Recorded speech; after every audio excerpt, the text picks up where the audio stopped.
Bueno, vamos a ir arrancando porque creo que ya estamos en horario como para empezar.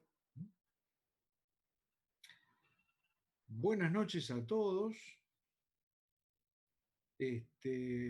Bueno, ¿de qué vamos a hablar hoy? Hoy vamos a hablar de el problema de pandeo lateral de vigas. ¿De qué se trata esto del pandeo lateral de vigas? Bueno, básicamente, eh, nuestro problema es el siguiente. Supongamos que yo tengo una viga cuya sección transversal podría ser esta sección rectangular. Esta es una viga que tiene un momento de inercia máximo en la sección transversal mucho más importante que el momento de inercia mínimo. Digamos, es una sección que está optimizada para trabajar según este plano vertical. Si yo someto a esta viga a cargas contenidas en el plano de mayor rigidez, su resistencia es muy alta, pero puede ocurrir que al ser muy débil la rigidez en el plano transversal, se presente un fenómeno de inestabilidad. En ese caso, cuando se presente ese fenómeno de inestabilidad, si la viga a su vez tiene una sección que es muy poco rígida a la torsión, esa estabilidad lateral lo que va a generar es un problema de torsión serio en esta viga. Entonces, hoy de lo que nos vamos a ocupar es de estudiar precisamente esos fenómenos de inestabilidad en vigas que tienen un momento de inercia muy importante según un plano, muy poco importante según el plano principal perpendicular y una capacidad, una rigidez torsional que es muy baja. Uy, apareció el ingeniero Alonso. Buenas noches, ingeniero. Bueno, vamos entonces a compartir la pantalla de la presentación y se va la primera.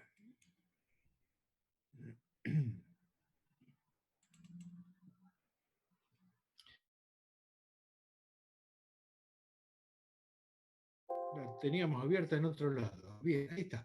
Bueno, primera hoja. La primera hoja que les he puesto esta vuelta es una bibliografía para el tema de pandeo lateral de vigas. Eh, Dentro de lo que se escribió en el siglo pasado, en el siglo XX, sobre el tema de pandeo lateral, yo diría que el trabajo más importante es el que escribió Timoshenko. Timoshenko ha escrito un libro todo dedicado a los problemas de estabilidad del equilibrio, que es la teoría de la estabilidad elástica.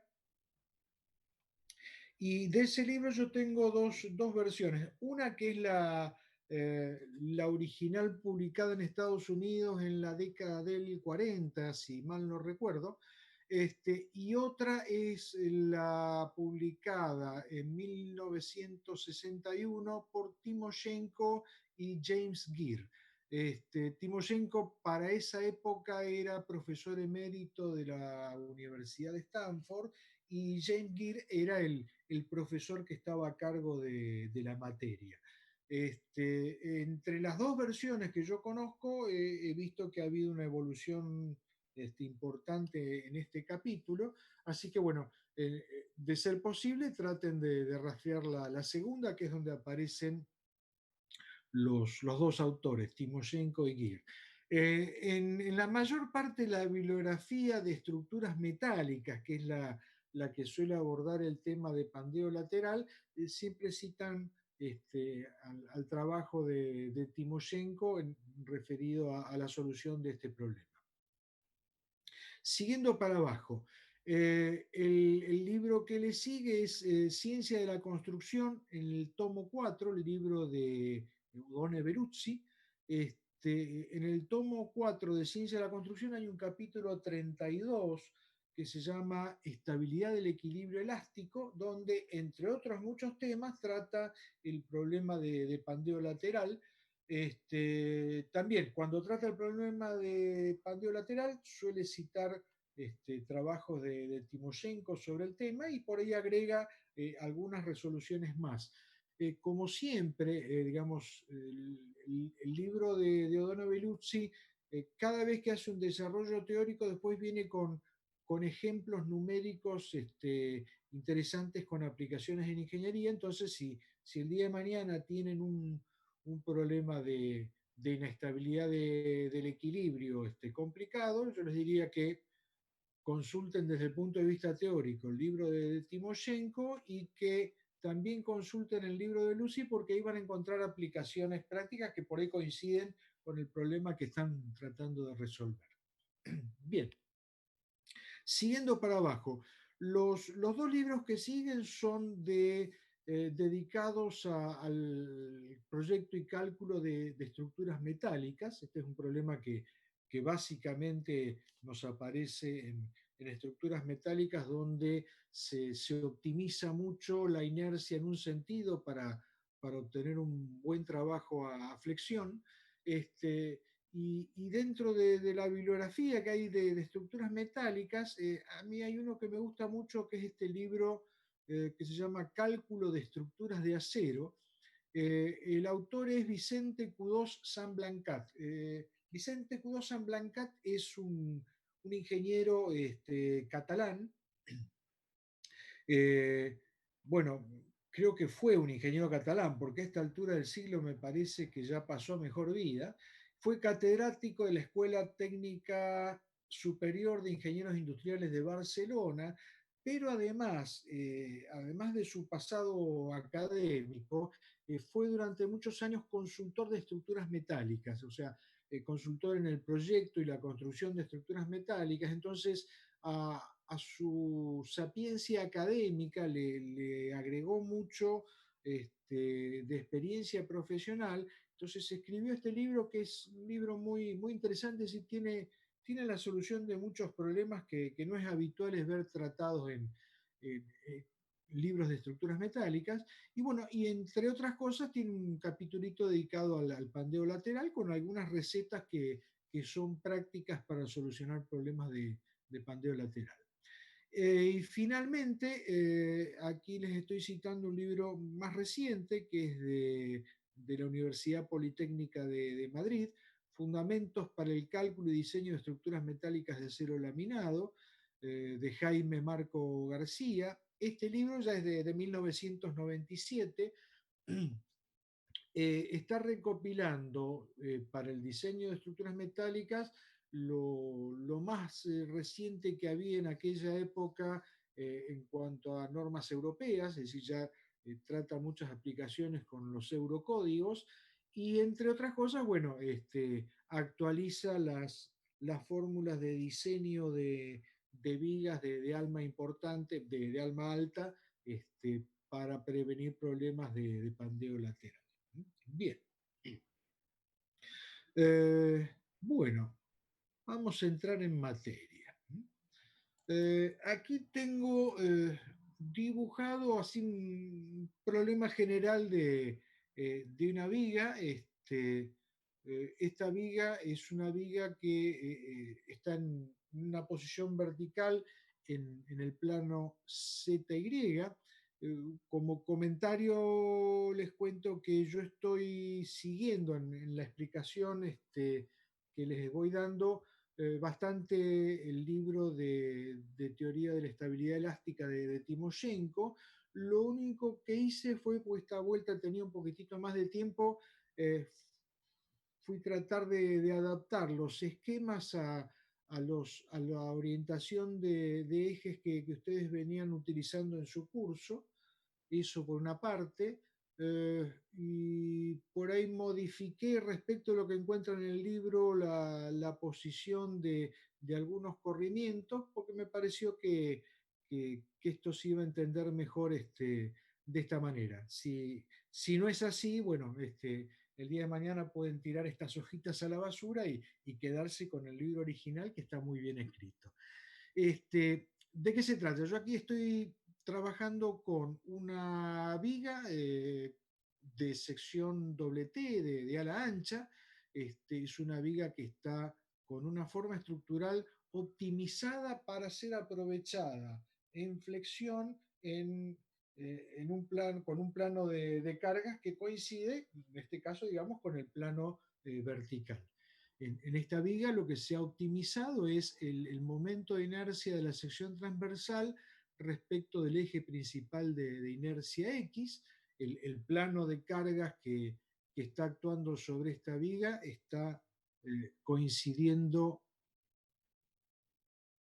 con la traza del eje de inercia mínima, es decir, que las cargas están actuando según el plano vertical para aprovechar en la flexión el momento de inercia respecto del eje principal de inercia X.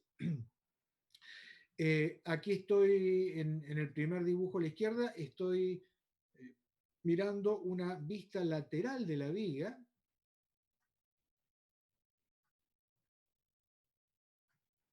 Entonces, cuando analizo la vista lateral, si esta viga estuviera simplemente apoyada, lo que estaría viendo es la deformada típica de flexión en el plano vertical, ¿eh? Con una función corrimiento vertical que estoy llamando B minúscula de Z. En este esquema he puesto la viga como simplemente apoyada. Y ahora digo, bueno, puede ocurrir que haya algún valor de las cargas eh, tal que si yo le genero una perturbación lateral a la viga y la saco y la parto de la posición vertical, puede ocurrir que esta viga, cuando yo la parto de la posición vertical, me quede en una nueva posición de equilibrio aun cuando retire la perturbación. En ese caso digo que la viga en la posición vertical deformada bajo la acción de las cargas se encontraba en una configuración de equilibrio indiferente. En ese caso, si yo estoy en una configuración de equilibrio indiferente, ahora cuando miro la viga desde arriba, digamos, ahora aquí estoy haciendo una vista en planta,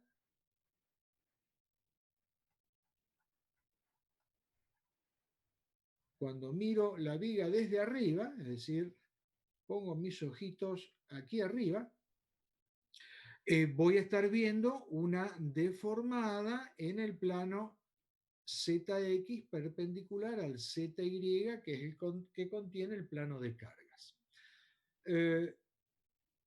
Como esta viga tiene una rigidez torsional baja, como cualquier sección abierta de paredes delgadas, la rigidez a torsión es muy baja. No solo la perturbación va a provocar una deformada de flexión transversal, sino que además, cuando yo miro a la viga en el plano de la sección transversal,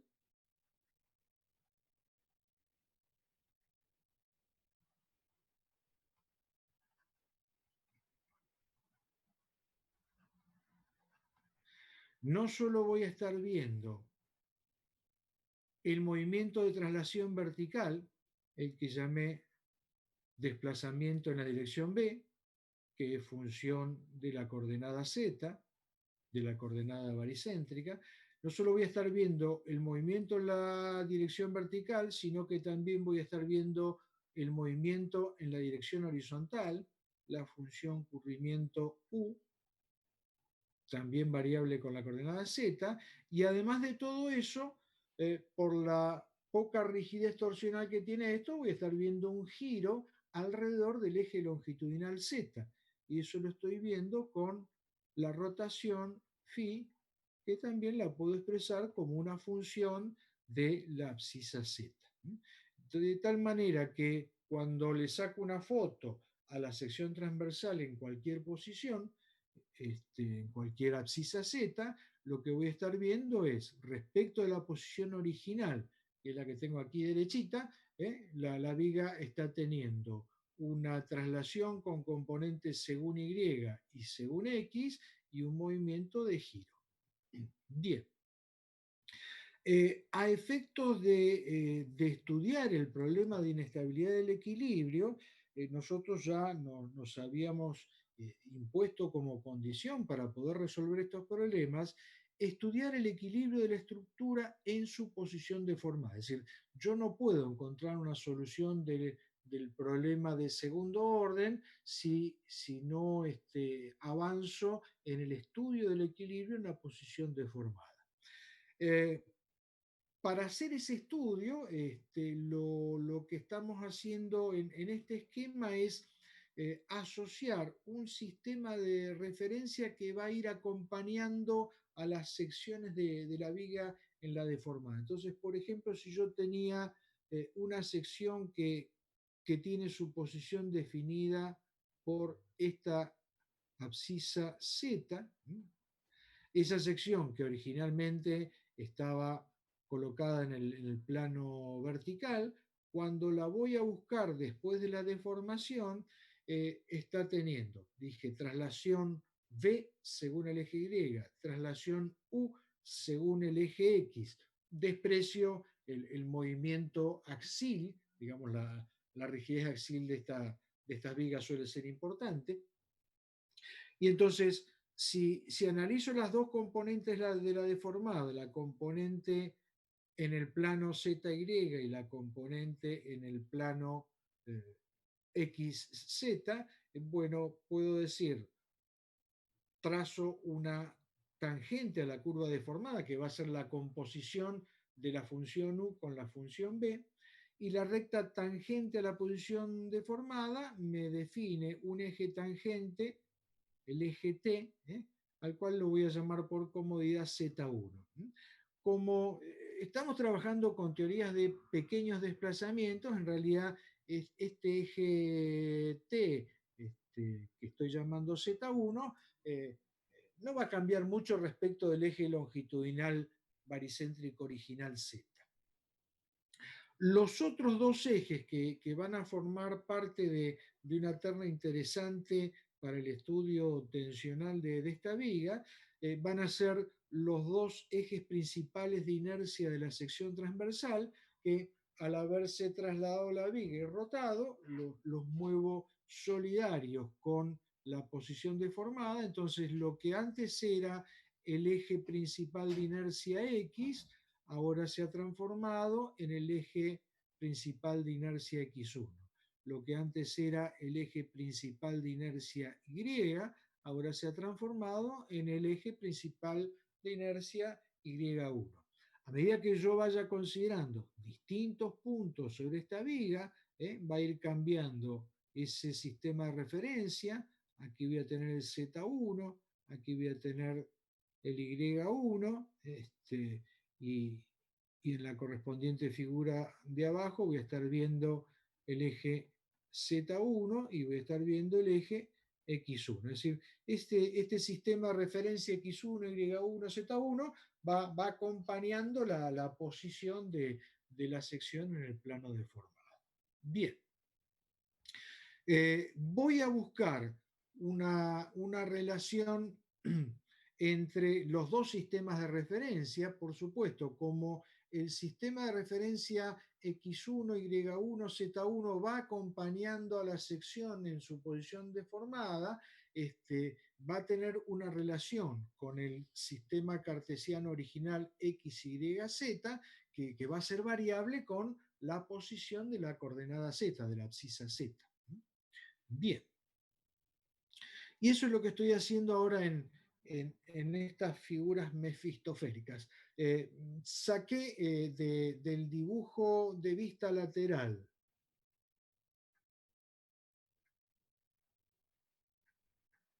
y del dibujo de vista en planta,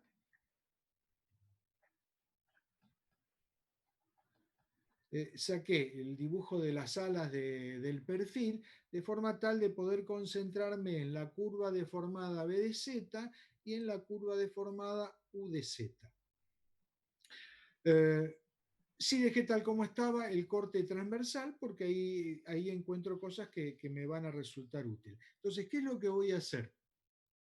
Definir la posición deformada, lo que voy a buscar es la expresión que corresponde a los tres versores de este sistema de referencia solidario con la posición deformada. Entonces, esos tres versores van a ser el versor que corresponde al eje tangente, E0Z1, el versor que corresponde al eje Y1, E0Y1, y el versor que corresponde al eje X1, el E0X1. Entonces, voy a buscar la expresión cartesiana de esos versores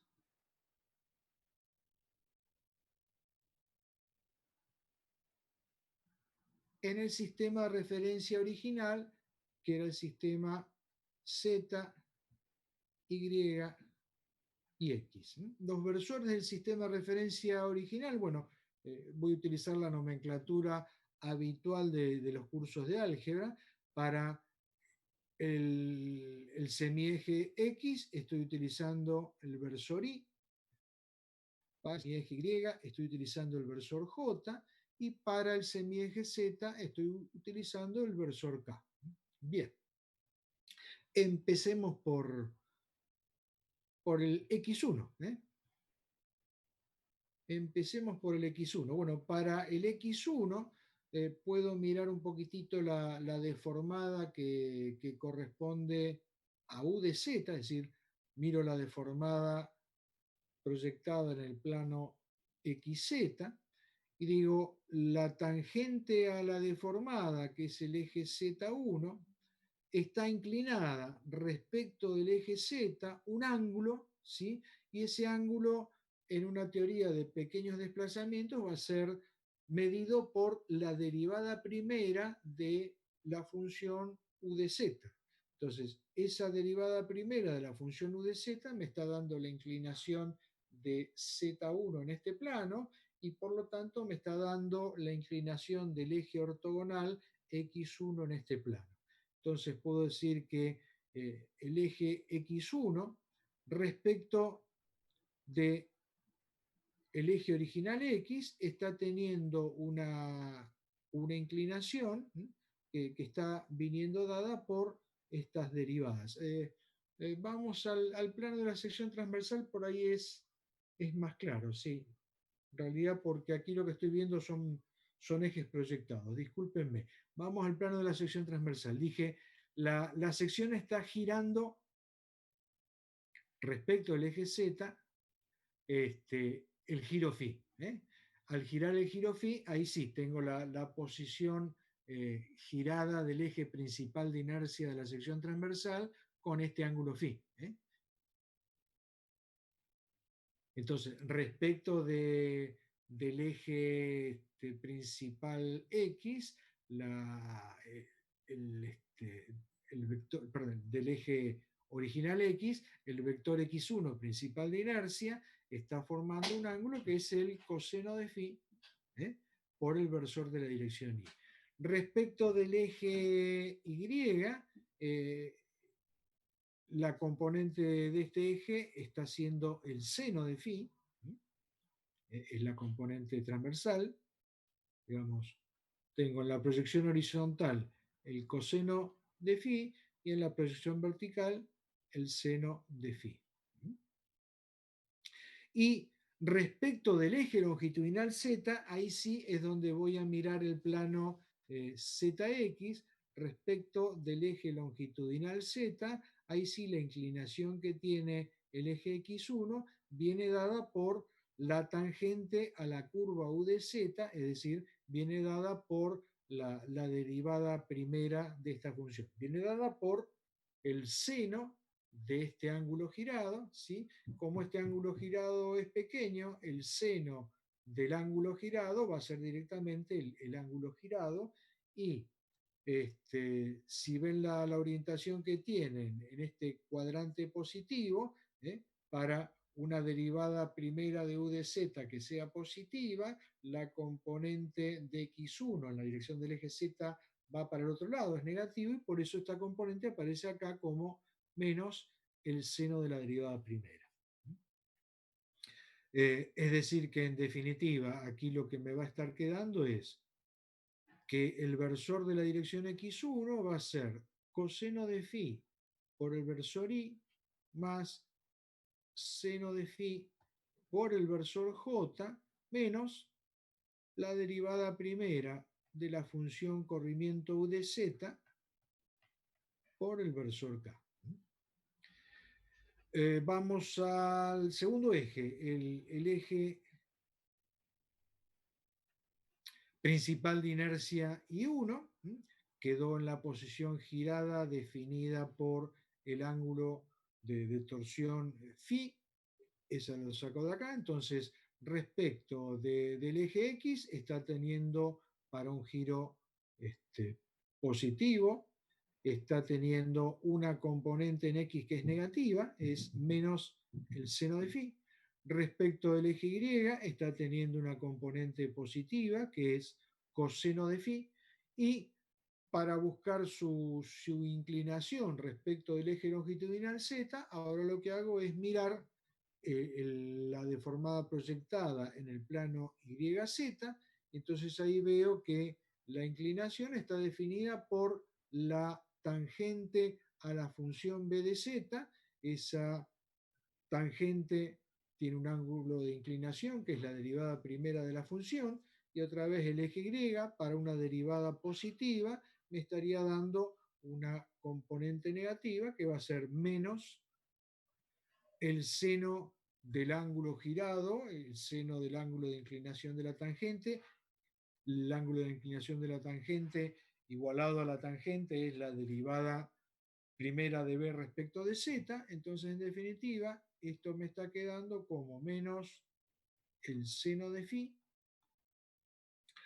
más el coseno de phi por el versor j y menos la derivada primera de la función corrimiento transversal b de z por el versor k. Bueno, una vez que yo tengo definidos los dos de los versores de esta terna ortogonal, el tercer versor, el que corresponde a la dirección z, lo puedo tener directamente aplicando el producto vectorial. El versor de la dirección z1 se puede obtener como producto vectorial entre el versor de la dirección x1 y el versor de la dirección y1. Bueno, eso es lo que estoy haciendo, si mal no recuerdo, en la hoja que sigue.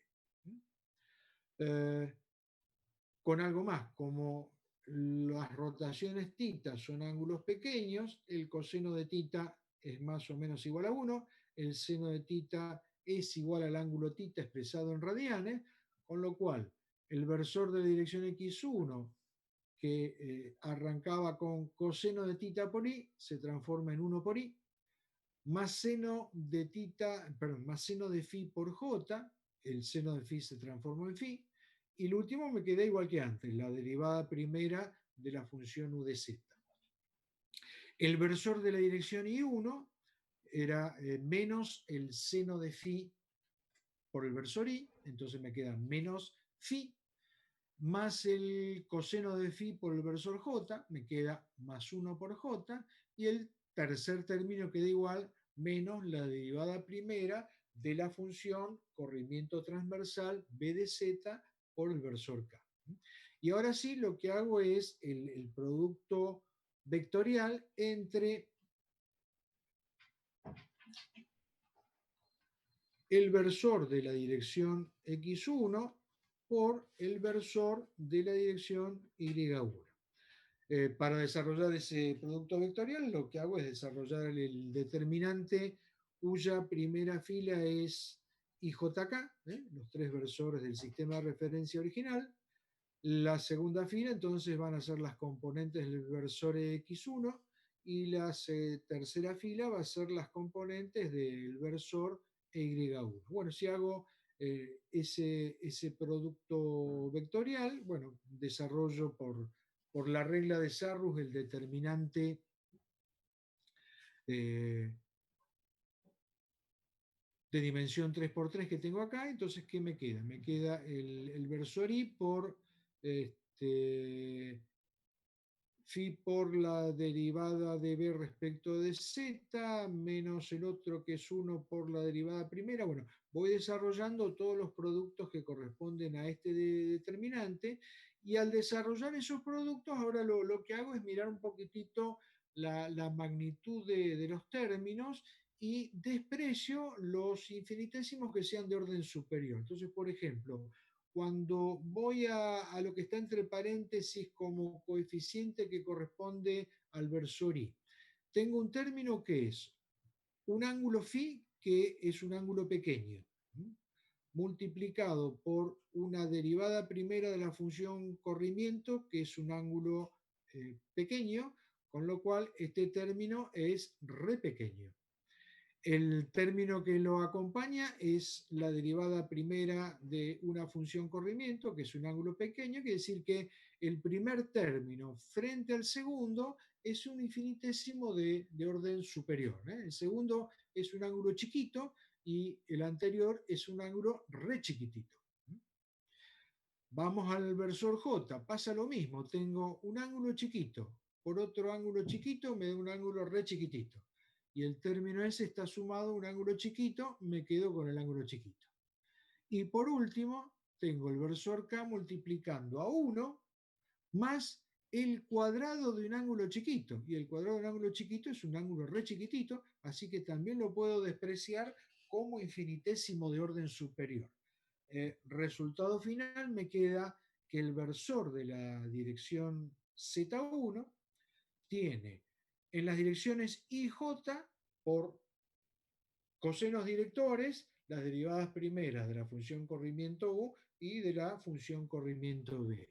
Y con el versor de la dirección Z, con el versor K, el coseno director es 1. Fíjense que prácticamente está siendo bastante paralelo al eje Z. Bien. Bueno, estas expresiones las voy a utilizar después en los dos casos de carga que voy a analizar sobre el perfil doble T en pandeo lateral. Entonces son expresiones que nos van a servir como expresiones generales. Ahora voy a escribir las tres ecuaciones diferenciales que corresponden a las componentes de deformación que estoy utilizando. Nosotros dijimos, vamos a concentrarnos en estudiar todo con la componente de deformación U de Z, que son los corrimientos en la dirección del eje X, las componentes de deformación B de Z, que son los corrimientos en la dirección del eje Y, y las componentes de giro, que es la rotación phi de torsión, que es la que corresponde al giro de la sección alrededor del eje longitudinal Z. Bien, para las primeras dos, lo que tengo son la ecuación diferencial de la elástica de flexión en sus dos posibles componentes, según la dirección X y según la dirección Y. En estos desarrollos, nosotros vamos a estar asumiendo que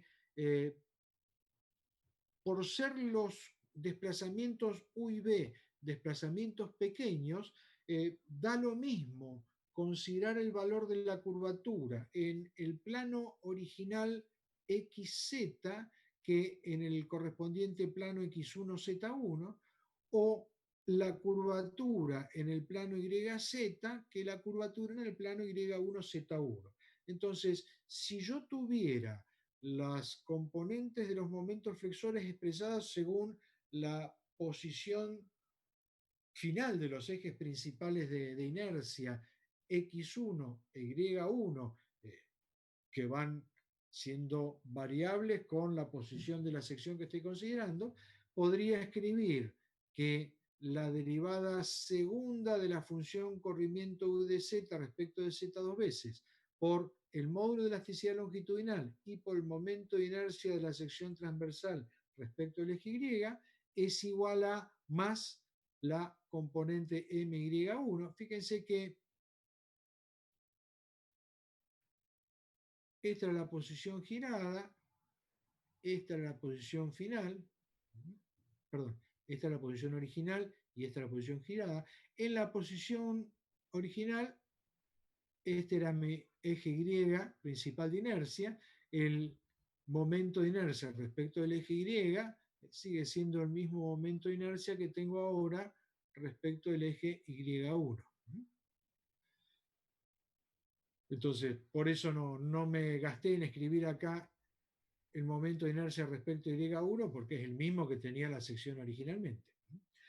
Esta relación entre momento y curvatura, bueno, va jugando con la convención de momentos flexores que estamos teniendo.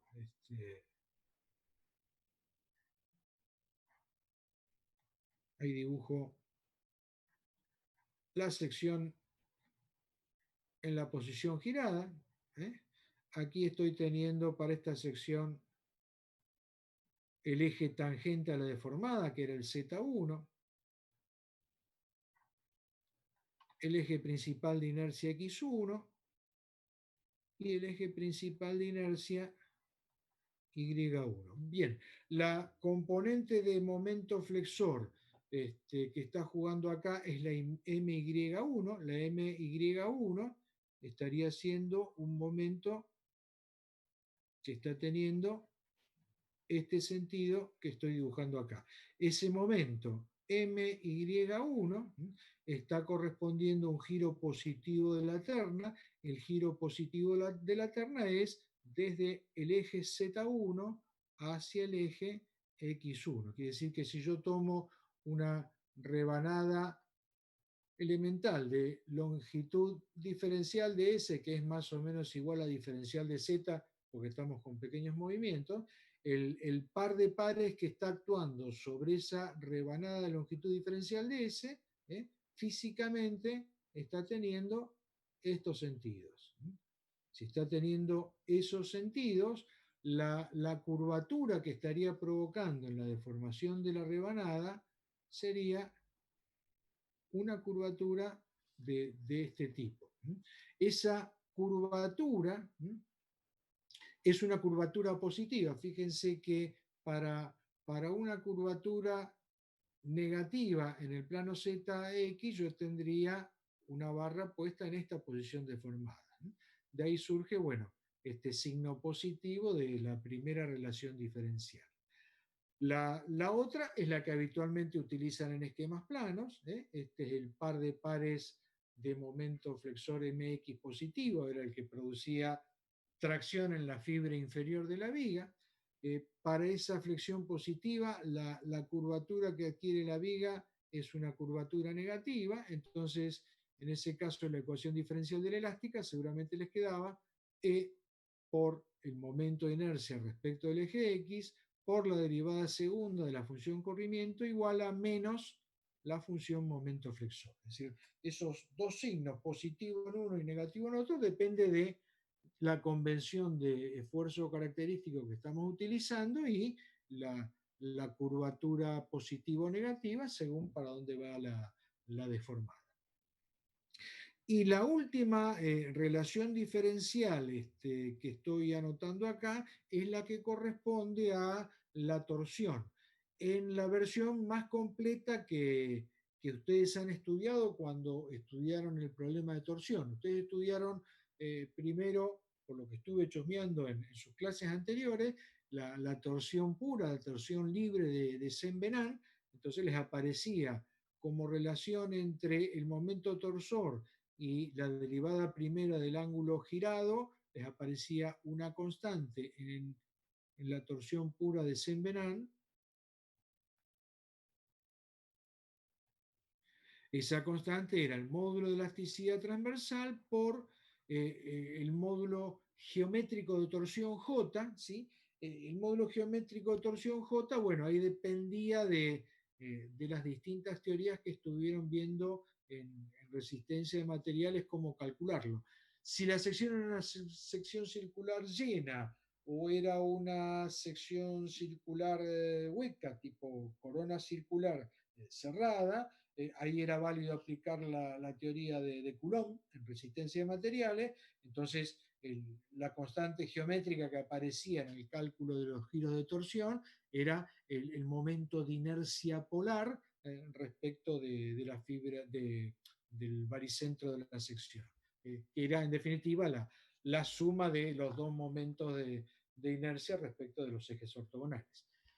Si la sección ya no era una sección circular sino hueca, ya la hipótesis de deformación plana de Coulomb no funcionaba bien, entonces ahí aparecían las distintas teorías. Si era un tubo de paredes delgadas de forma cualquiera, aparecía la teoría de Brett, en la teoría de Brett aparecían una integral de área encerrada por la línea media, una integral de circulación, bueno, en base a todo eso se cocinaba un J a meter en esa fórmula. Después, si la sección era una sección rectangular, utilizaban la teoría de torsión de Saint-Venant. En esa teoría de torsión de Saint-Venant, el cálculo de las tensiones y el cálculo del ángulo girado quedaba en función de la relación de lados del rectángulo. Entonces se expresaba el resultado de la teoría como un coeficiente alfa o un coeficiente beta por el lado mayor por el cubo del lado menor. Bueno, y cuando el rectángulo era un rectángulo muy alargado, ese coeficiente que correspondía al J estaba tendiendo a un tercio, entonces le quedaba un tercio del ancho del rectángulo por, perdón, un tercio de la longitud del rectángulo, es decir, el lado mayor por el espesor elevado al cubo, y si se trataba de un perfil doblete como este, lo que hacían era la sumatoria de los productos de las longitudes por los espesores al cubo de cada una de las partes. Bueno, eso fue repaso violento del capítulo correspondiente de resistencia de materiales. Eso era para el caso de torsión pura, torsión libre, es decir, torsión sin alabeo impedido.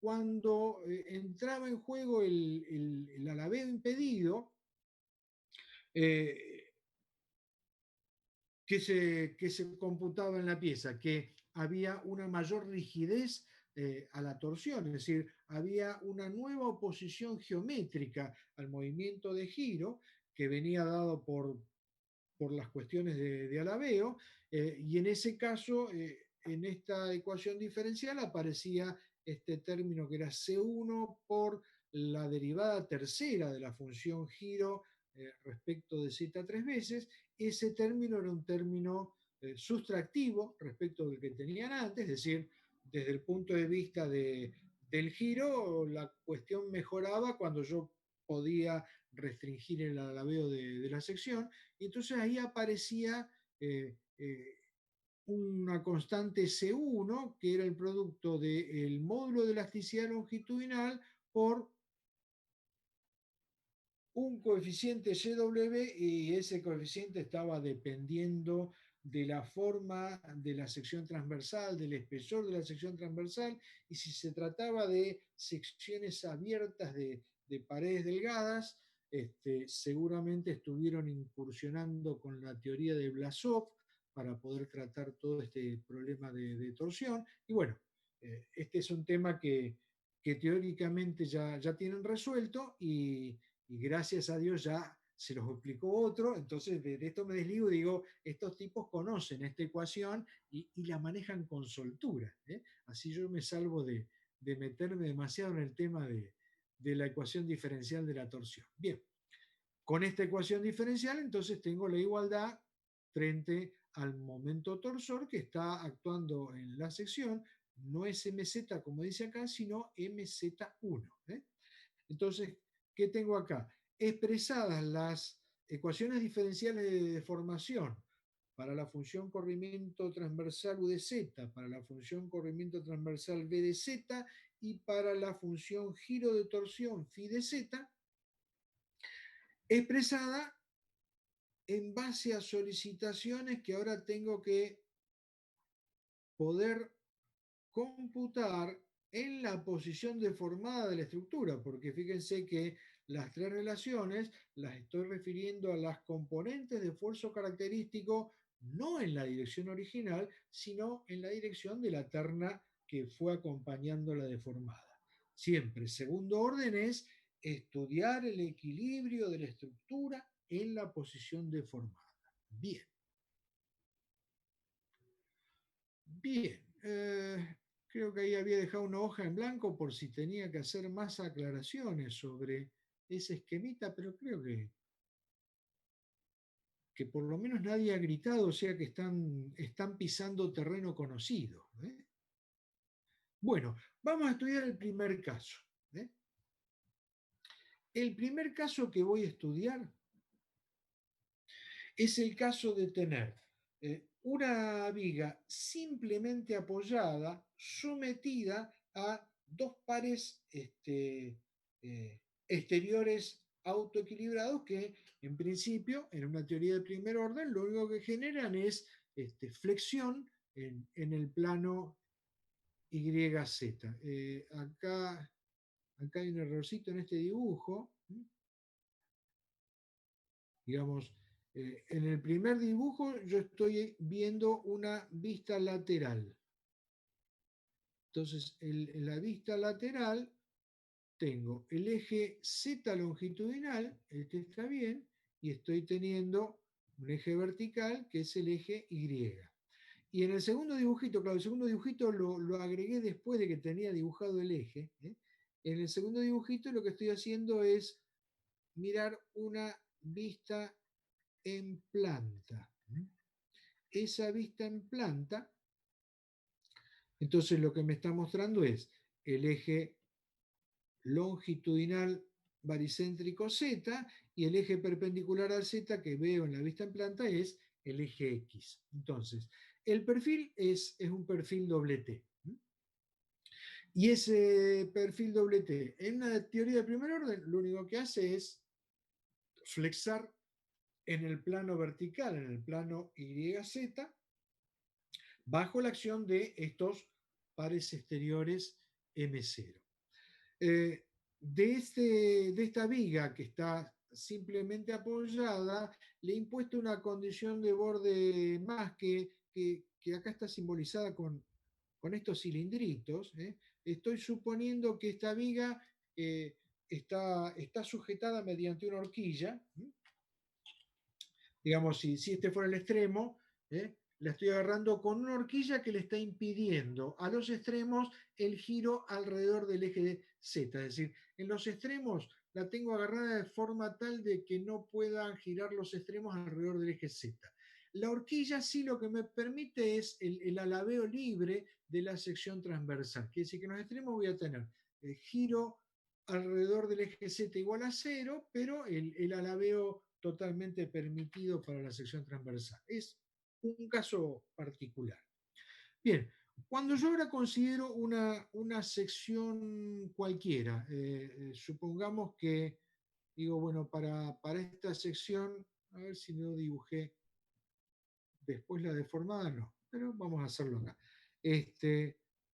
Si yo dibujo la flexión que provocan los pares M0 en el plano vertical, voy a tener esta curva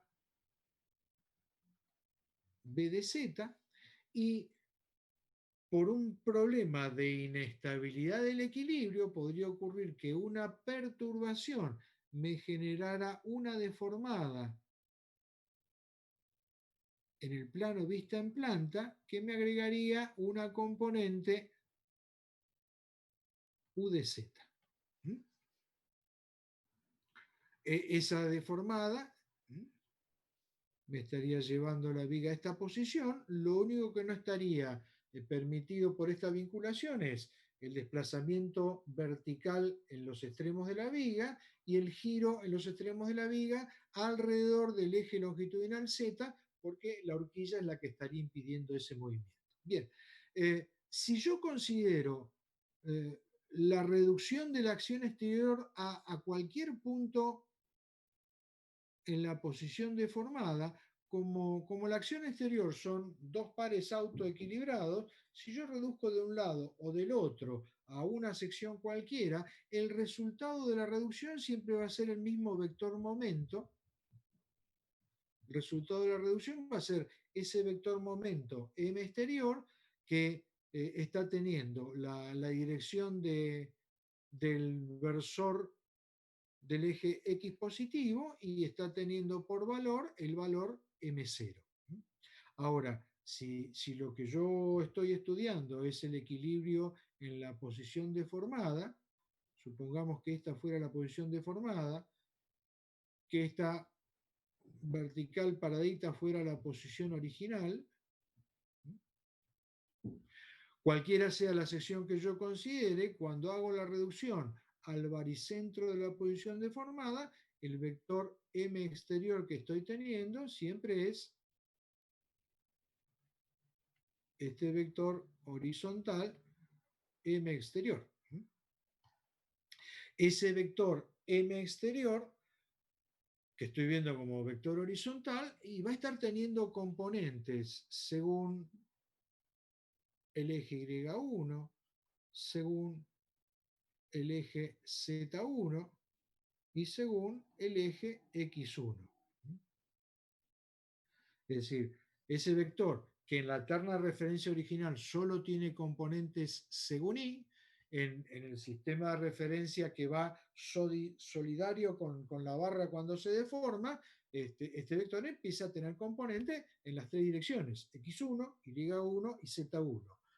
Como yo en las hojas anteriores encontré la expresión del versor de la dirección del eje X1 y del versor de la dirección del eje Y1 y del versor de la dirección del eje Z1 para encontrar las componentes de momento según X1, según Y1 y según Z1, y lo único que tengo que hacer es el producto escalar entre este vector momento exterior por el versor de la dirección 1, el de la Y1 y el de la, Z1.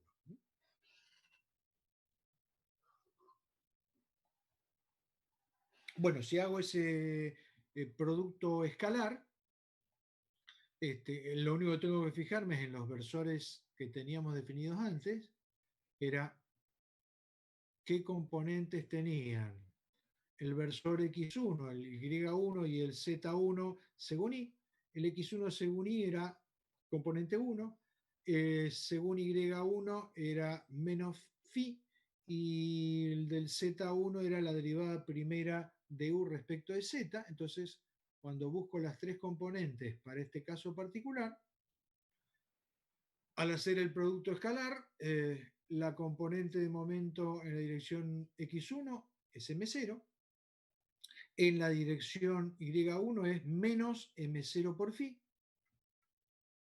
y en la dirección Z1 es M0 por la derivada primera de la función corrimiento U de Z respecto de Z.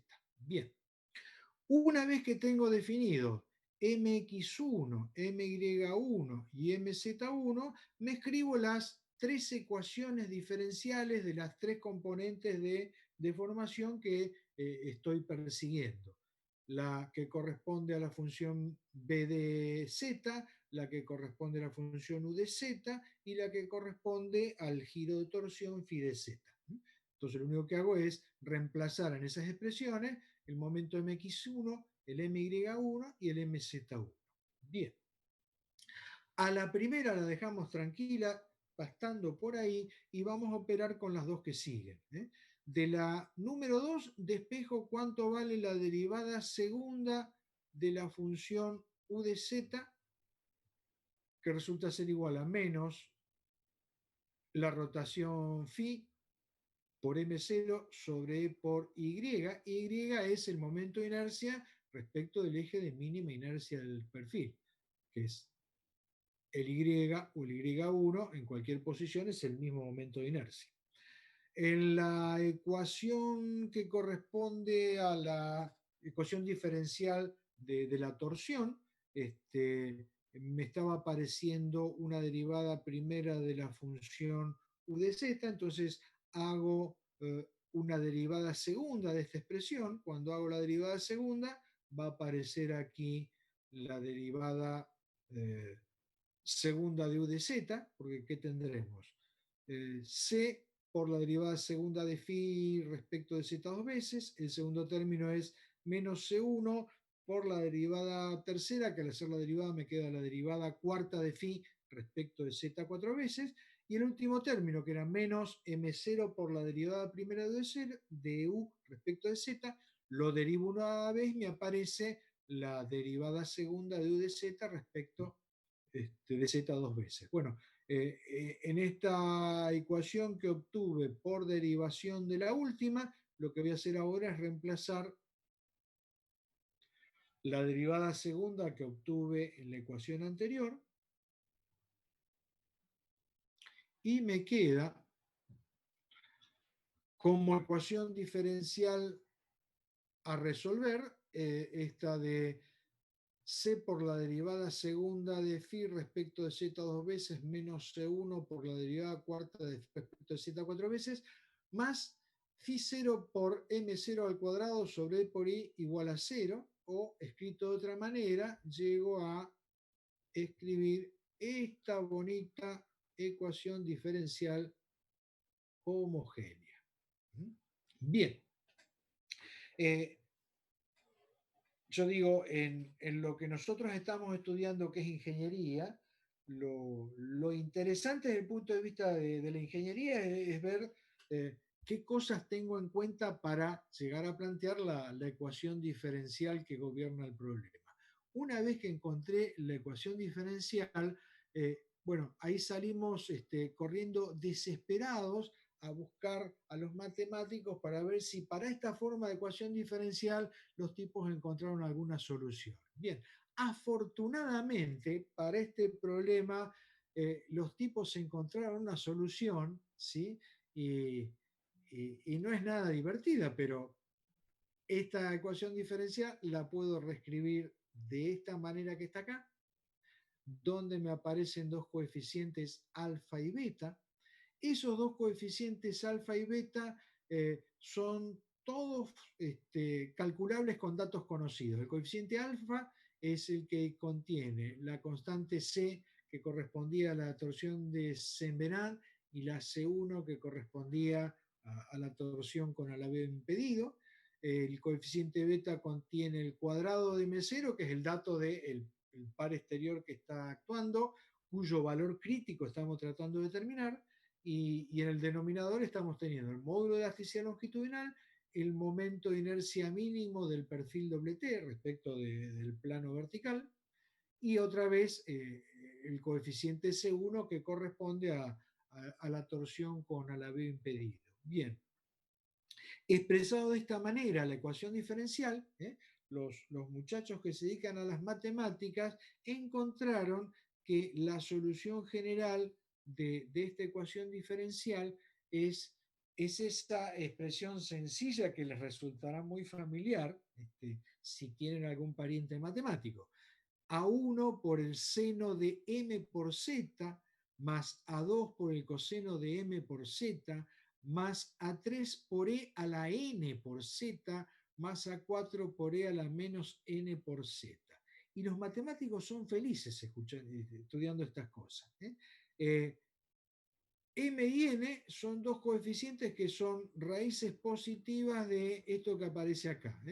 M es la raíz cuadrada positiva de menos alfa más la raíz cuadrada de alfa cuadrado más beta, y n es la raíz cuadrada positiva de alfa más la raíz cuadrada de alfa cuadrado más beta.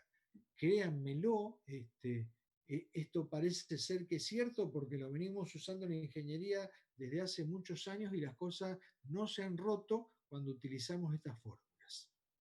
Bien. Una vez que tengo la solución de la ecuación homogénea, en esa solución de la ecuación homogénea me han aparecido 4 constantes de integración a determinar: A1, A2, A3 y A4, porque el coeficiente M y el coeficiente N dependen de alfa y de beta, y alfa y beta dependen de los datos que tiene mi problema, salvo el M0, que es el que estoy tratando de ver qué valor tiene que tener para que en mi estructura flexada me aparezca una condición de equilibrio indiferente. Bien. Bueno, para este problema existe una solución estudiada para el caso de que se cumplan estas cuatro condiciones de borde que corresponden a tener giro cero en los extremos, es decir, en los dos extremos las horquillas están impidiendo la rotación alrededor del eje longitudinal Z. Entonces, tita de 0 es igual a 0, perdón, phi de 0 es igual a 0 y phi de L es igual a 0. Y a su vez, como la horquilla permite el alabeo de la sección extrema, es decir, está impedido el giro, pero no está impedido el alabeo, como el alabeo es libre, entonces se cumple la condición de alabeo libre, que es que la derivada segunda de la función giro torsional phi de z es igual a 0. En z igual a 0 y en z igual a L. Aplicando estas cuatro condiciones de borde y reemplazando en la solución de la ecuación diferencial, ¿sí?, se encuentra con la de phi de 0 igual 0 y con la derivada segunda de phi en z igual a 0, se encuentra que a sub 2 es igual a 0 y que a 3 es igual a menos a 4. Con eso nos estaría quedando entonces que phi es igual a 1 por el seno de m por z, y como a 3 resultó ser igual a menos a 4, ahí teníamos e a la n por x y e a la menos n por x. Cuando combinamos uno con el otro, nos aparece la función de seno hiperbólico. Sen es la función seno y sen h es la función seno hiperbólico. Lo aclaro porque últimamente tantas generaciones vienen trabajando con MATCAD que les ha quedado que la función seno se llama sin y la función seno hiperbólica se llama sin h. Bien. Para las otras dos condiciones de borde, que es phi de L igual a 0 y derivada segunda de phi en z igual a L igual a 0, se nos generan dos ecuaciones con dos incógnitas. Acuérdense, teníamos cuatro condiciones de borde a determinar y pudimos plantear cuatro ecuaciones. Entonces nos queda ahora dos ecuaciones con las incógnitas A1 y A4. Este sistema de dos ecuaciones con dos incógnitas es un sistema de ecuaciones homogéneo. Ese sistema de ecuaciones homogéneo o tiene la solución trivial, que es que A1 y A4 son iguales a 0, en cuyo caso acá no hay posibilidad de tener una deformada de equilibrio indiferente, o tiene las infinitas soluciones que corresponden a la condición de equilibrio indiferente, porque la condición de equilibrio indiferente en definitiva es eso, es tener indeterminada la deformada de la estructura. Cuando tengo una de las infinitas soluciones en el sistema de ecuaciones homogéneos? Bueno, cuando la matriz de los coeficientes es singular, es decir, cuando el determinante de los coeficientes del sistema de ecuaciones es igual a 0, en cuyo caso planteamos el determinante igualado a 0, y con ese determinante igualado a 0, cuando desarrollamos el cálculo del determinante, nos aparece que el seno de m por L por todo esto que está acá adentro es igual a 0. Y bueno, la solución de que esto se anule se encuentra cuando el seno de m por L es igual a 0. Si el seno de m por L es igual a 0, entonces m por L, la menor raíz que cumple eso es que m por L, el ángulo sea igual a pi. Y si el ángulo es igual a pi, bueno, reemplazo en todas las ecuaciones que veníamos arrastrando por allá, de la condición de m igual a pi sobre L, surgirá que m al cuadrado, es decir, pi al cuadrado sobre L al cuadrado, es igual al cuadrado de esta raíz m que teníamos por acá. De ahí podemos despejar beta y, bueno, haciendo en la coctelera el alfa y el beta que correspondan, se obtiene cuánto tiene que valer el momento m0 aplicado para que exista la posibilidad de equilibrio indiferente. Y es esa expresión sencilla que está ahí, fácil de recordar, si tiene uno una memoria de bestia. Si la sección fuera una sección rectangular delgada en lugar de una sección doble T, bueno, ahí en la sección rectangular delgada el momento de inercia respecto del eje de inercia mínimo, el momento de inercia respecto del eje Y, es muy chiquitito y eso hace que prácticamente el efecto de alabeo en la torsión sea despreciable. Es decir, no estoy presentando ninguna parte de la estructura que me ofrezca rigidez a la traslación según la dirección del eje X, con lo cual en estas expresiones se puede trabajar con total tranquilidad con un coeficiente C1 igual a 0, C1 era el que estaba relacionado con el alabeo impedido, con lo cual en este caso el M0 crítico va a ser algo más simple que lo que tenemos acá, pi sobre L por la raíz cuadrada de E por YC por C, porque desaparece el segundo sumando que está acá entre paréntesis, y para una sección rectangular delgada, con una relación de lados importante como la que estamos teniendo en estos problemas, el J prácticamente es un tercio de la dimensión de altura H, la mayor dimensión, por el cubo del ancho B,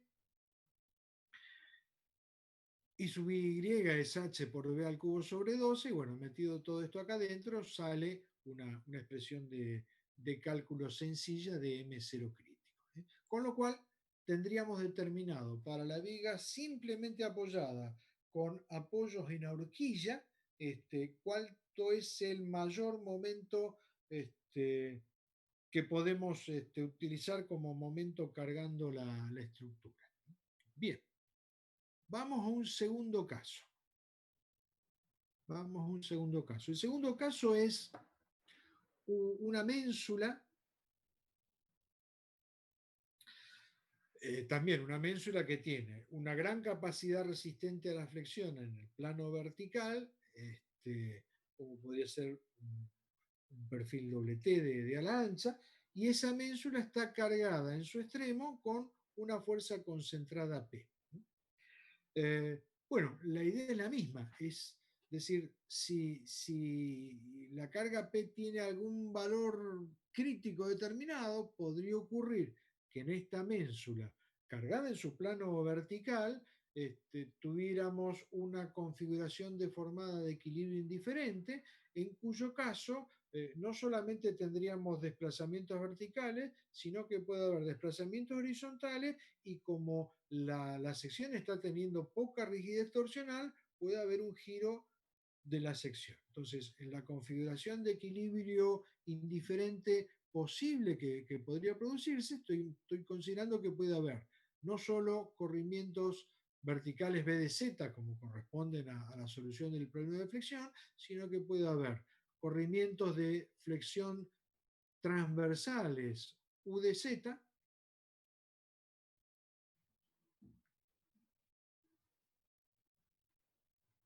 y además de esos corrimientos transversales U de Z, puede haber un giro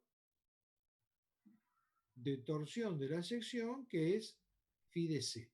Bien, las ecuaciones básicas para llegar a plantear cómo es la ecuación diferencial, las obtengo de la misma manera que antes. Es decir, la relación que obtuve para el versor X1, el versor Y1 y el versor Z1, esa relación es totalmente general, no está dependiendo del estado de carga. De lo único que depende es que yo considere que los desplazamientos U y B eran pequeños, y con los desplazamientos U y B pequeños y con un giro de la sección, obtuve una relación entre la posición de los ejes locales X, Y y Z después de la deformación con la posición original de los ejes cartesianos X, Y y Z cuando la estructura no estaba deformada.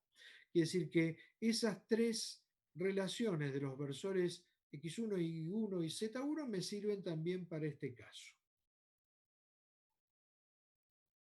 Lo que va a cambiar en este caso es la reducción al baricentro de la sección en la posición deformada del estado de cargas exterior, porque ahora cambié el estado de cargas exterior, este, y por eso yo me había dejado acá una hojita en blanco. Digamos, yo estoy teniendo acá mi perfil doble T empotrado. Digamos, esta era la posición original del eje del perfil con la carga vertical Z. Cuando esto se deforma, bueno, acá lo que hice fue esquemáticamente dibujar el empotramiento. Cuando esto se deforma, la viga pasa a esta posición. Entonces ahora lo que estoy estudiando es, para una sección genérica cualquiera, la busco en su posición deformada y en su posición deformada tengo que hacer la reducción de la fuerza P a este lugar. Cuando hago la reducción de la fuerza P a este lugar, lo que tengo que buscar en este lugar es el resultado de esa reducción. Entonces, ¿qué voy a hacer? Voy a hacer primero el resultado de la reducción expresado en el sistema de referencia original. Y, Z, Z está acá y el otro era X. Yo permanentemente me confundo con las letras porque en mi curso uso un sistema de referencia distinto, pero bueno, ustedes ténganme contemplación. Entonces, tengo que reducir esta fuerza a este lugar para estudiar el equilibrio en esa posición. ¿Cómo hacíamos la reducción en estabilidad 1? Y yo decía, bueno, acá me dibujo un sistema de referencia paralelo a la posición original para no meter la pata. Entonces, si yo quiero hacer la reducción de esta fuerza a este lugar, en estabilidad 1, ¿qué decíamos? Bueno, coloco en el centro de reducción la fuerza P dirigida hacia abajo y la fuerza P dirigida hacia arriba, con lo cual no estoy alterando para nada el esquema de equilibrio estático. Y a partir de ahí, el resultado de la reducción es el de la fuerza P aplicada en este lugar dirigida hacia abajo, más el momento de reducción de esta fuerza P, que es el momento de esta cupla. Está fenómeno. Bueno, ¿qué momento de reducción tiene esta cupla? Bueno, esta cupla respecto a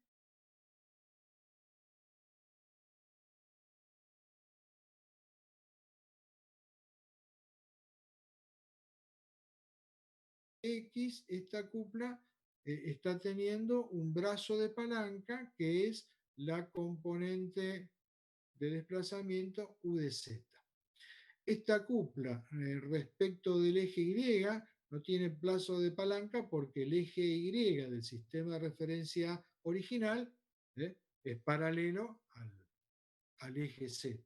Y sí voy a tener una componente de momento respecto de Z, perdón, la componente de momento respecto de Z es la que viene dada por U de Z, estamos haciendo avanzada, y la componente de momento respecto de X, la componente de momento respecto de X,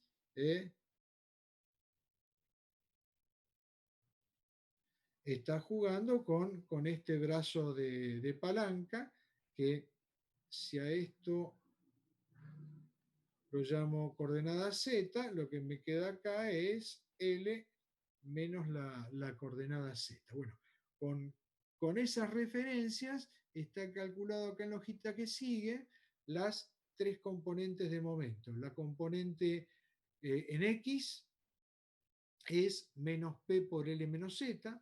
La componente Y dije es igual a 0 porque P es paralelo al eje Y. Y la componente en Z va a ser P por el desplazamiento U, que corresponde a Z igual a L, menos el desplazamiento U, que corresponde a la sección considerada. Es decir, si yo dibujo acá en planta, en el plano Z X. Yo aquí tenía colocada mi fuerza P. Esto en el plano ZX se está deformando de esta manera. Este corrimiento que tengo acá es U de Z, pero la fuerza P cuando esto se corre viene a parar esta posición. Entonces con la fuerza P en esta posición, para calcular el momento respecto del eje paralelo al Z que pasa por la sección, yo tengo que hacer la diferencia entre el U igual a L y el U que corresponde a U de Z, porque el brazo de palanca para el cálculo de momento es este que está acá, la diferencia de los dos corrimientos según U. Bueno, una vez que yo tengo la componente MX, la componente MY y la componente MZ, ahora lo que hago es escribir eso como un vector en el sistema de coordenadas original X, Y, Z. Ese vector tiene componente en X menos P por L menos Z por el versor Y, componente Y es 0 y componente en Z P por UL menos U por el versor de la dirección Z. Una vez que tengo expresado el momento exterior, ¿eh? En la terna X, Y y Z original de referencia, ahora calculo MX1, MY1, MZ1 con la operación producto escalar. Hago el producto escalar siempre entre el vector momento exterior, el versor de la dirección 1, el versor de la dirección X1, el versor de la dirección Y1 y el versor de la dirección Z1. El resultado de ese producto escalar es el que está desarrollado en estos tres renglones y otra vez analizo fríamente cada término para ver si algún término no es despreciable frente a los otros por ser un infinitésimo de orden superior. Y afortunadamente eso nos está ocurriendo. Fíjense, cuando calculamos la componente de momento x1, tengo un primer término que es P por L menos Z, es el valor de carga que está actuando por una diferencia de longitudes en el esquema, L menos Z. El segundo término es P por una diferencia de corrimiento U, eso ya es un corrimiento chiquitito, por una derivada primera de la función corrimiento respecto de Z, que ese es un ángulo pequeño. Entonces, este segundo término es despreciable frente al anterior, es un infinitésimo de orden superior. Entonces me queda directamente mx1 menos p por l menos z. Para el segundo renglón, lo mismo, tengo p por l menos z por phi, menos p por la diferencia de corrimientos UL menos U por la derivada primera de la función corrimiento transversal B de Z, y otra vez, ahora tengo un valor finito de fuerza por un valor finito de longitud por un ángulo pequeño. Este primer momento ya es un momento pequeño, pero el término que sigue es mucho más pequeño porque es un valor finito de fuerza por un valor pequeño de diferencia de corrimiento por una derivada primera, es decir, por un ángulo pequeño, con lo cual este segundo término es despreciable frente al anterior. Y me queda entonces P por L menos Z por phi como momento de MY1. Y en el último no puedo despreciar nada porque tengo un valor de fuerza por un valor finito de longitud por un ángulo pequeño, que es la derivada primera de la función corrimiento transversal respecto de z, y a eso le estoy sumando algebraicamente un valor finito de fuerza por un valor pequeño de corrimiento, con lo cual los dos términos que componen esta tercera ecuación son del mismo peso, son infinitésimos del mismo orden. Bien, una vez que yo tengo mx1, my1 y mz1, ahora me escribo las tres ecuaciones diferenciales que corresponden a la curvatura en el plano xz, la curvatura en el plano yz y la ecuación diferencial de torsión, que es lo que está hecho acá, con mx1, con my1 y con mz1. Bueno, trasladamos eso a lo que obtuvimos de mx1, y1 y Z1. Me quedan estas tres ecuaciones diferenciales. A la primera no le damos bolilla y seguimos trabajando con las dos que siguen. En la segunda volvemos a despejar la derivada segunda de la función corrimiento transversal. A la tercera la derivamos otra vez más y bueno, al derivarla otra vez más, ojo que hay un término que es el tercero, que contiene el producto de dos funciones, porque tengo L menos Z por la derivada primera de U respecto de Z, y como U es una función de Z, estoy teniendo el producto de dos funciones de la variable Z, entonces cuando haga la derivada primera voy a tener el P por la derivada de la primera función, la derivada de L menos Z es menos 1, por la segunda sin derivar, derivada de U respecto de Z, y a eso le tengo que sumar P por la primera función sin derivar por la derivada de la segunda función, es la derivada segunda de U de Z respecto de Z, dos veces, y el último término era menos P por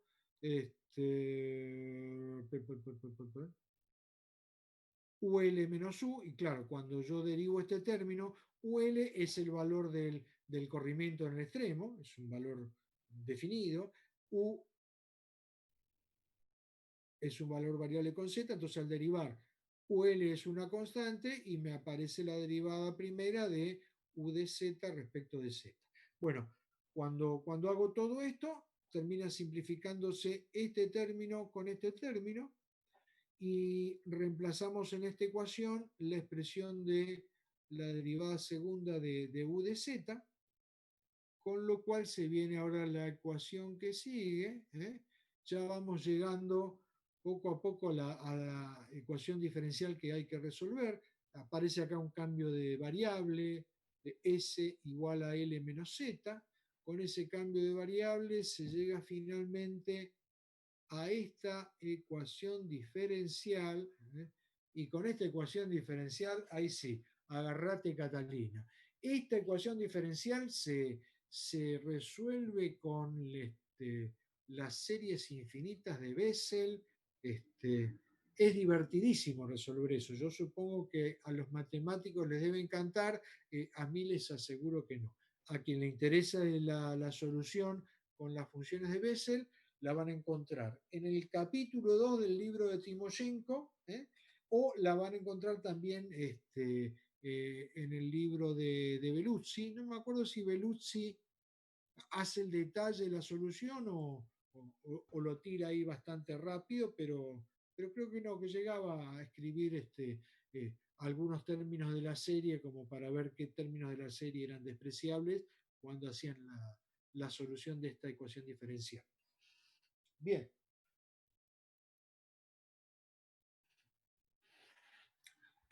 Una vez hecho este barullo, que tomará nada más que 4 o 5 hojas de los dos lados, se llega a qué valor de P nos puede llevar a una configuración de equilibrio indiferente, y ese es el valor de P crítico. Por supuesto, como siempre, hay infinitos valores de P, el menor de todos ellos es el que se calcula con esta expresión.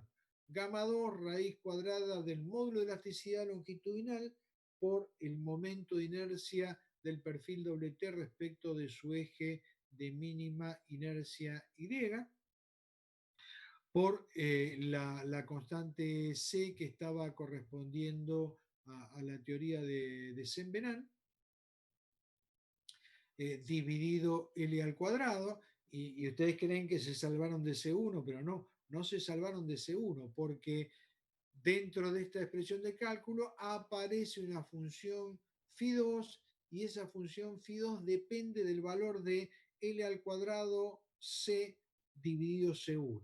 Y bueno, lo que hace Timoshenko es mostrarnos una tablita donde para distintos valores de L al cuadrado C sobre C1 está calculado cuánto vale este coeficiente gamma 2. Este coeficiente gamma 2 se va achicando rápidamente y prácticamente ya a partir de la relación 40 mantiene este mismo valor de 5,64. Si la sección en lugar de ser un perfil doble T fuera una sección rectangular, ahí la cosa se simplifica mucho porque desaparece el tema de la torsión con alabeo impedido y se llega a una expresión mucho más cortita que es P crítico igual a 4,013 sobre L al cuadrado por la raíz cuadrada de E por el momento de inercia respecto del radio, del eje de giro de inercia mínimo por la constante C de torsión de Semmelmann, que era el módulo de elasticidad transversal, por el módulo geométrico de torsión J. Bien. Bueno, a partir de acá, en el libro de Timoshenko van a encontrar varios casos resueltos más, por ejemplo, el de una viga con apoyos simples y con horquillas en los extremos, cargada con una carga P en el medio, que suele ser también un caso que aparece habitualmente. También está resuelto para el caso de una sección doble T de ala ancha o una sección rectangular muy finita. Después resuelve el mismo caso, pero ahora con la barra doblemente empotrada. Entonces, en este segundo caso, aumenta el valor de la carga crítica porque ahora empiezo a tener como efecto favorable en la torsión el alabeo impedido por los empotramientos.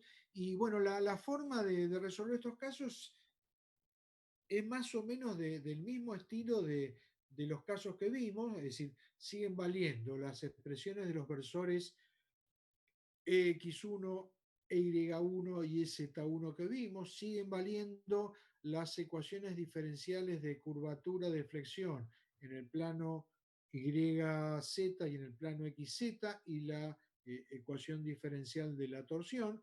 Y lo que va a ir cambiando en cada caso es el cómo planteo la reducción a la sección considerada de la carga exterior que está actuando y a partir de ahí cómo llego a construir la ecuación diferencial que hay que resolver y por supuesto la ecuación diferencial que hay que resolver en cada uno de estos casos empieza a hacerse más enloquecida y tengo que recurrir a las funciones de Bessel para encontrar una solución del problema, pero bueno, existe para todos estos casos sencillos que uno puede encontrarse en la práctica profesional una solución del problema. Las normas en general ya para estructuras metálicas, por ejemplo, les van a dar criterios de verificación más simplificados para que eviten caer en el problema de equilibrio indiferente con la flexión de estas vigas que tienen muy distinta rigidez de flexión en los dos planos ortogonales y a su vez muy baja rigidez torsional. Cuando en un proyecto, en una construcción, me enfrento con estos problemas de inestabilidad, bueno, lo importante es atacarlos no por el lado de poner una sección más grande o más gruesa, sino por restringir deformación de la viga. Entonces, un problema de inestabilidad lateral, yo en realidad lo voy a resolver evitando los movimientos transversales. Entonces, por ejemplo, si yo estoy teniendo la posibilidad de que mi perfil doble T que trabaja a flexión con una sección optimizada quede trabado en su movimiento de la cabeza comprimida con un diafragma rígido, en ese caso ya estoy aportando muchísimo a la solución del problema.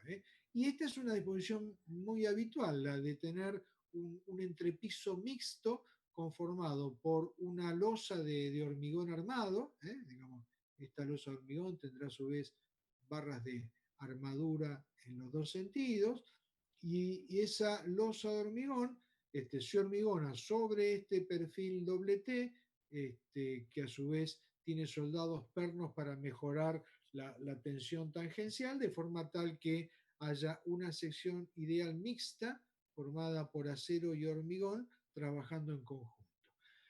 Si la estructura es puramente una estructura metálica, bueno, puedo empezar a mejorar el arriostramiento para el movimiento transversal de la viga con vigas de arrastramiento laterales que van a estar impidiendo este movimiento lateral.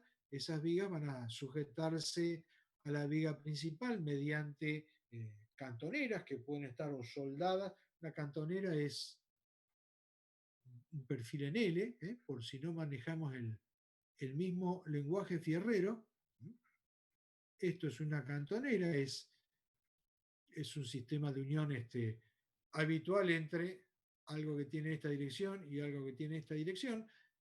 Puedo sujetar la cantonera a los dos perfiles que se están cruzando o mediante soldadura o mediante una unión atornillada. En general, en estructuras metálicas de obras civiles, uno trata de minimizar la cantidad de soldaduras ejecutar en obra, entonces trata de hacer todas las soldaduras posibles en taller y reservar para el montaje de la estructura uniones abulonadas, porque siempre la unión abulonada es una unión más noble. ¿Qué quiere decir que es más noble? Que cualquier bestia la puede ejecutar bien, porque nada más que meter un bulón, una tuerca y darle el torque necesario para ajustarla. En cambio, la ya exige una mano de obra más calificada. La unión soldada en general la trato en lo posible de reservar a operaciones de taller o de fábrica, donde puedo soldar en una posición controlada, chequear bien el electrodo que se está utilizando, el soldador puede trabajar en una posición cómoda, no tiene, por ejemplo, que estar soldando sobre cabeza, es decir, eso lo trato de manejar cuando planifico cómo construyo la estructura. Y una cosa que es importante para tener en cuenta y no olvidarse, supongamos que yo estoy haciendo una nave industrial, un taller, lo que sea, puede ser tanto una nave industrial plana como una nave industrial con techo inclinado, que en general es conveniente para que el agua de lluvia escurra rápidamente y no se dedique a oxidar las partes unidas de la construcción. Bueno, en cualquiera de los dos casos, si yo estoy trabajando con un diseño de ingeniero, no de arquitecto, voy a hacer una construcción aburrida, con simetría en los dos sentidos. Entonces, esta nave industrial la puedo generar con pórticos que son paralelos entre sí. Siempre trato dentro de la nave industrial de no tener columnas en el interior que interfieran con el movimiento de materiales o con el proceso industrial. Entonces, muchas veces uno dice, bueno, tengo todos elementos planos, hago un cálculo plano, hago una construcción plana, y si ahora veo en planta la nave industrial, digo, bueno, cada una de estas líneas es un pórtico transversal importante, sobre ese pórtico transversal importante, que puede ser cualquiera de estos pórticos que está acá.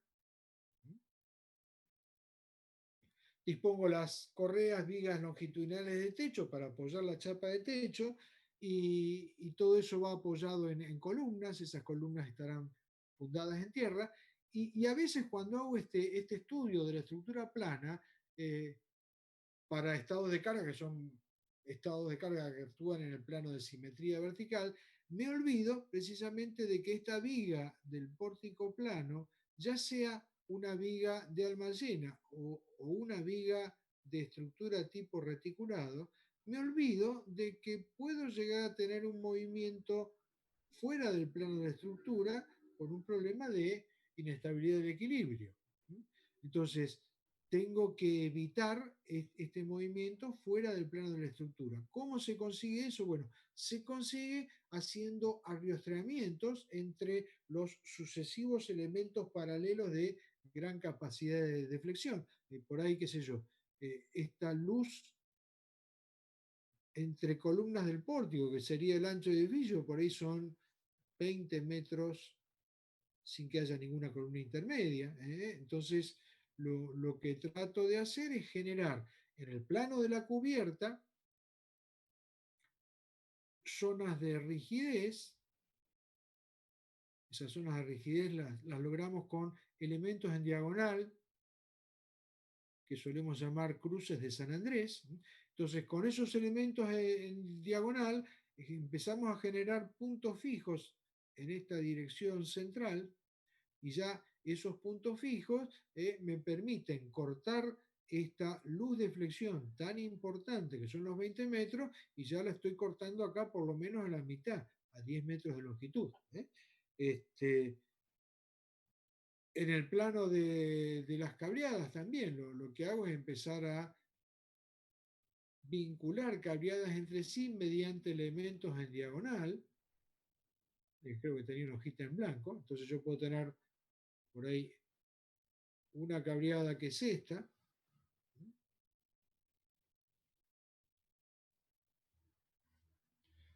más allá otra cableada paralela que es esta, cada una de ellas va a ir apoyando sobre columnas, cada columna tendrá su base de fundación en tierra, longitudinalmente, yo las vinculo con vigas en este sentido y longitudinalmente le puedo dar rigidez al pórtico longitudinal también mediante elementos en diagonal. Y después podría tomar este nudo, este nudo, este nudo y este nudo y vincularlos longitudinalmente con este, con un elemento también con diagonales, de forma tal de asegurarme que mi construcción no se transforme en un castillo de naipes. Entonces, de esa manera, yo estoy generando lo que llamamos un arriostramiento longitudinal del edificio, evitando precisamente el pandeo lateral de estos grandes elementos. Bueno, hay algunos casos más que pueden encontrar en el libro de Timoshenko o en el libro de Beluzzi. Un poco mi intención era poder darles una iluminación bueno, de cómo es el camino que me permite estudiar estos problemas de inestabilidad del equilibrio en estructuras donde, bueno, no estoy teniendo una viga, una columna cargada de punta. Bien. ¿Alguna duda con lo que hemos visto? Yo tengo una pregunta. Diga usted. Nosotros acá lo que estuvimos viendo es que tanto en la posición inicial como cuando después la viga se flexiona y se gira, la carga P sigue pasando por el baricentro. En la inicial y en... Yo estoy reduciendo la carga exterior en cada sección cuando yo busco los esfuerzos característicos, ¿sí? En una estructura, ¿qué hago? Reduzco las fuerzas que quedan de un lado o del otro al baricentro de la sección. En realidad, si somos rigurosos, lo reduzco al centro de torsión, que es el centro de corte. En las secciones que yo he mostrado, el centro de corte o el centro de torsión coincide con el baricentro de la sección. Son secciones que tienen doble simetría. ¿Sí? Ahora, si yo estoy estudiando un problema en segundo orden, lo que tengo que tener en cuenta es que ese baricentro se ha corrido respecto de la posición que tenía originalmente en la estructura. A ver si ponemos la pizarra de Zoom, donde tengo la pizarra, a ver,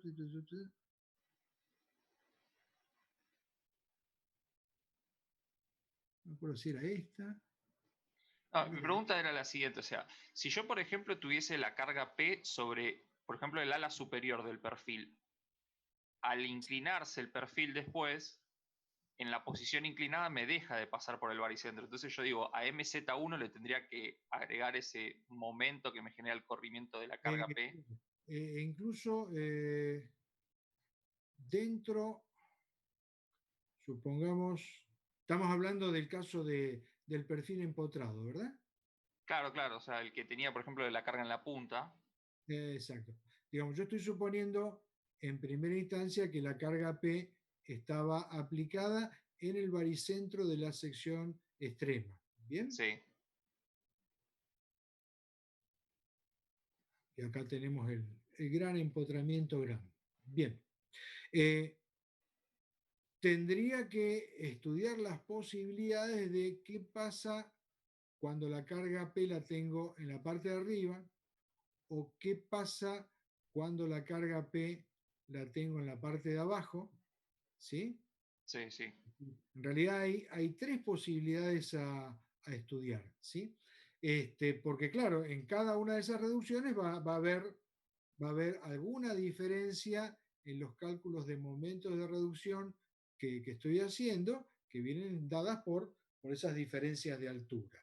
Ese estudio, cuando Timoshenko hace el estudio para la carga aplicada en el medio, después se toma el trabajo de estudiar qué pasa con la condición de carga crítica si la carga actuara en lugar de en el baricentro, en la cara superior, o después estudia qué pasa cuando actúa en la cara inferior y también encuentra distintos valores de la carga según cuál es la posición. Yo me limité, digamos, al primer caso, al más directo, que era cuando la carga estaba actuando en el baricentro de la sección, en el centro de corte o centro de torsión, para esta sección que tiene doble simetría. Pero sí es válida la observación, es decir, según en qué posición esté actuando, arriba o colgada de abajo, puedo tener un cambio en la expresión final de la carga crítica. ¿Eh? Ah, listo, gracias. Bien. En general, en las distintas normas de estructuras metálicas, van a ver también que les ponen los criterios diferentes según cuál es la posición de la carga. Y a su vez, bueno, además del caso de la carga concentrada, van a encontrar también las soluciones para el caso de tener una carga distribuida. Este, traté de limitarme, digamos, al caso más, a los dos casos así más, más directos, más sencillos, porque, bueno, imagínense que si Timoshenko escribió un libro de 500 hojas dedicado a problemas de inestabilidad del equilibrio, y bueno, lo que nosotros estamos haciendo es resumir esto a 3 o 4 clases, no más que eso. Otra duda, otra pregunta.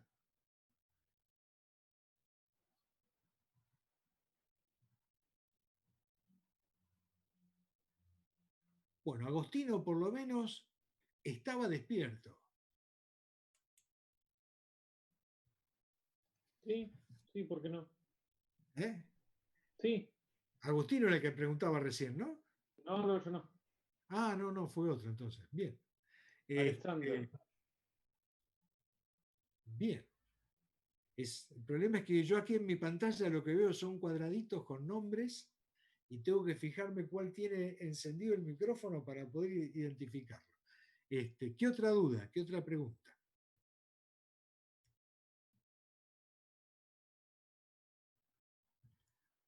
Bien, hemos zafado. Bien.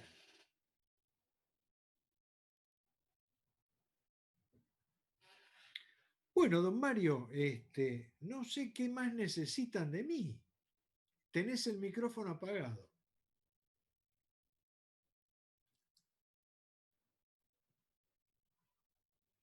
Perdón. Ahora sí. Uy. Seguís con el micrófono apagado.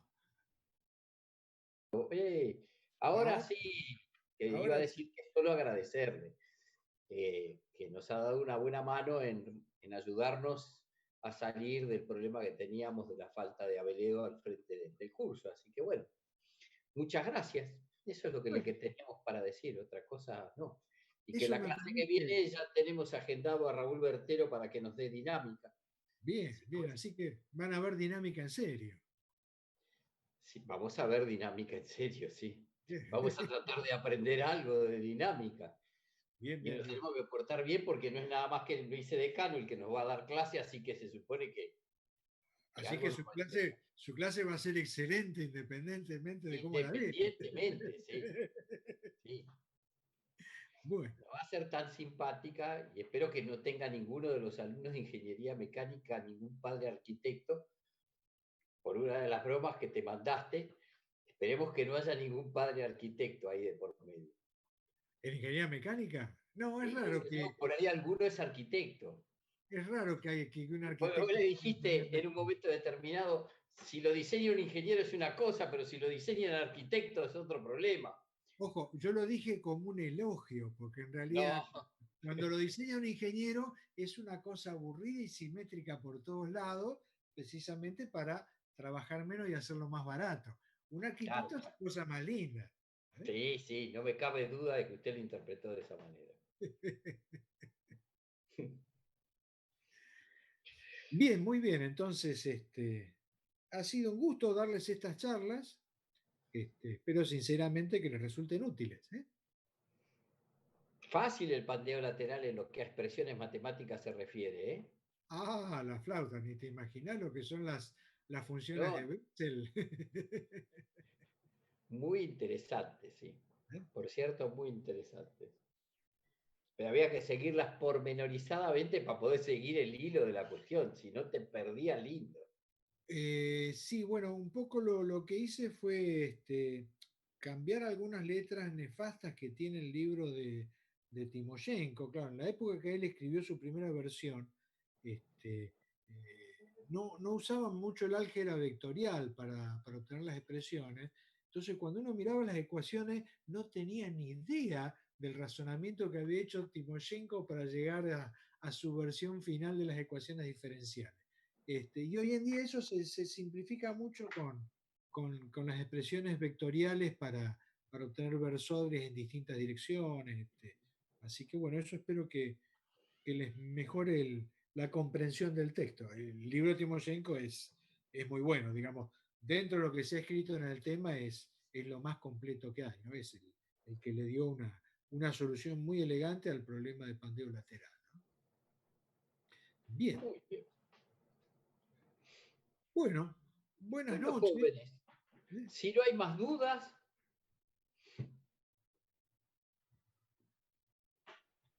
deben tener consultas por el recuperatorio del parcial con Sebastián y compañía. O Sebastián se fue. O los que recuperan no están presentes el día viernes. No, yo estoy acá. Puede ser que alguno haya decidido aprovechar el viernes para estudiar, tal vez. O no. ¿Ah? Puede ser.